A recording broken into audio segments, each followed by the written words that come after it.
Good afternoon and welcome to Sky Sports News. At a gloriously sunny St George's Park, we're live at England HQ for you this lunchtime to bring you an exclusive and extended interview with the England manager himself, Gareth Southgate. Later this afternoon, we'll be hearing from Pep Guardiola and Jurgen Klopp as they look ahead to their latest Champions League games. And we're with the Lions as well, as Warren Gatland adds to his coaching staff with Scotland's Gregor Townsend. All that's to come, but let's start with the England manager, shall we? Gareth Southgate has today met the first recipients of the new FA and Nationwide Mutual Respect Awards in recognition of all the work that they've been doing during lockdown, during the pandemic, to try and keep football going and help support the local community as well. Stay with us because we'll hear all about that, and we'll hear about how the FA has today pledged to sign up 1 million coaches and players and volunteers at grassroots level to try and help with its Respect campaign. But before all of that, let's hear for the first time from Gareth Southgate. It is now just 61 days until England's opening Euro 2020 game against Croatia, and I've been speaking to the England manager about that. He's told me that he's excited by the challenge. He's not daunted by the expectations in the nation after the team did so well in the World Cup in Russia 3 years ago. And instead, he's challenged his players to go and make history. Here's what Gareth Southgate's had to say. Do you sense that excitement building now? And I wonder, because so many of the games are going to be at Wembley as well, that excitement feels a little bit more special, doesn't it, even? Yeah, I think we've known the situation with Wembley since this format of the competition was announced. So we were hoping that it would be full houses. It's not looking like that, but it's looking as though we can get a decent number of fans in, which, as we saw in the Premier League, made such a difference, even having a couple of thousand in the grounds. So yeah, we're hugely looking forward to that. And of course, the build up to any major tournament, it's great that people are excited. We want the England team to be relevant. We want the England team to be one that people are excited about watching.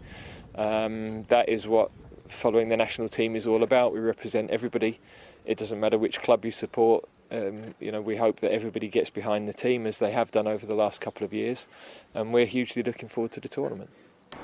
The success you had in Russia has built up a huge expectation for you and for these young players.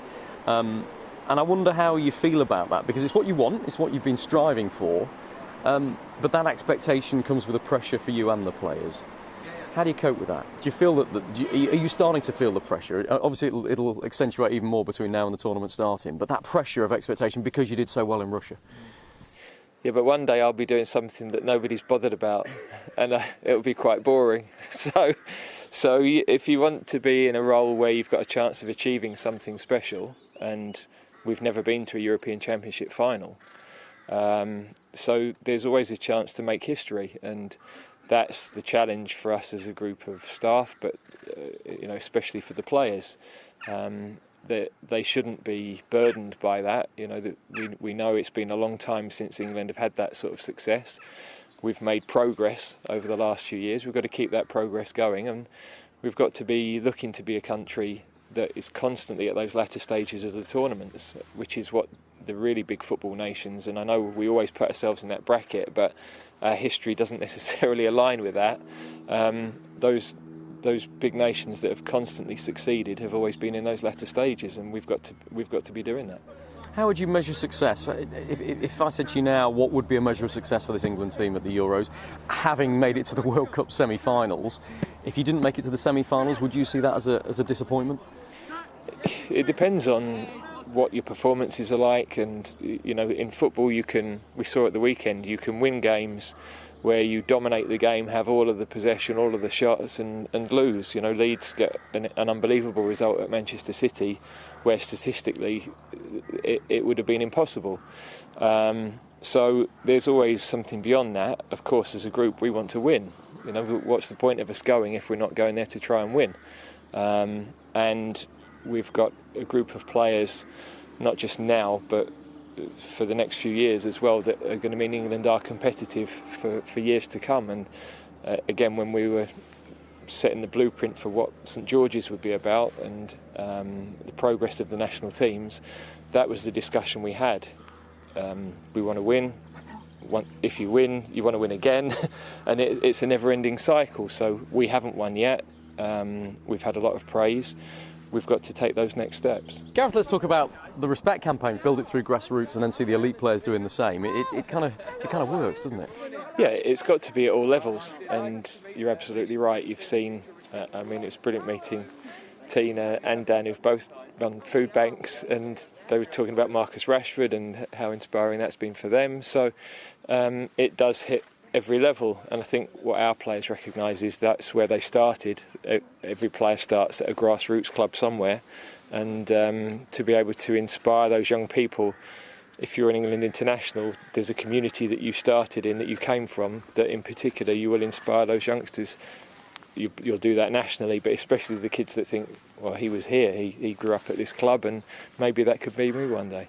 For all grassroots sport, this has been probably the most challenging period in our lifetime, and people have been so creative in recognising that, okay, maybe some of the sport hasn't been able to continue, but that connection with the community is really important for people, for their well-being, for their mental health, just to keep that community spirit going. So the schemes they've run, where Dan with his boot exchange and both with the food banks, have been crucial to really keeping people in those communities connected, but supporting them through a really difficult time. And I think when now we're getting back to sport starting again for young people especially, those clubs will be even more vibrant and even more connected. It strikes me that this is a poignant time to be talking about a Respect campaign, with so much discussion about online hate in the game, Gareth. And look, the England senior men's football team has been at the absolute forefront of this. I was out with you in Bulgaria in October 2019 when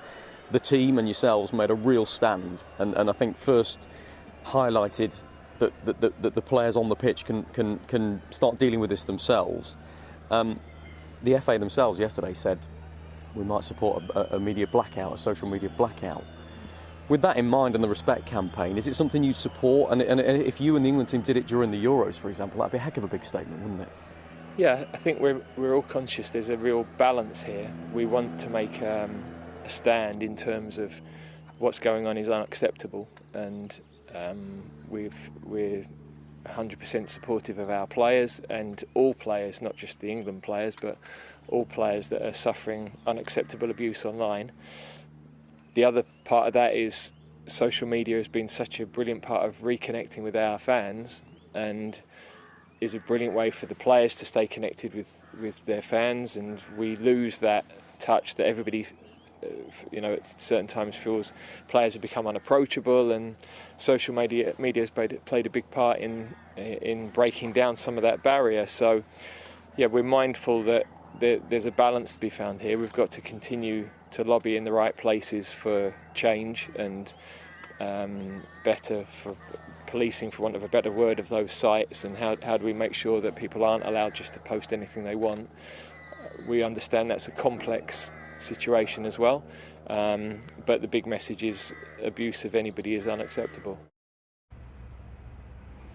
Gareth Southgate there with some really interesting thoughts across the board on a wide variety of subjects, not least that last one you heard there where he talked about online hate and whether the England team might indeed take a social media blackout themselves before, during the Euros, potentially, after the FA yesterday said that they would consider a social media blackout in protest at the lack of action as they see it from social media companies. We also heard Gareth Southgate talking there about the new FA and nationwide Respect campaign and how they're trying to get 1 million volunteers and coaches at grassroots level signed up to it over the next 3 years. Some strong news lines as well, picking out the headlines from it.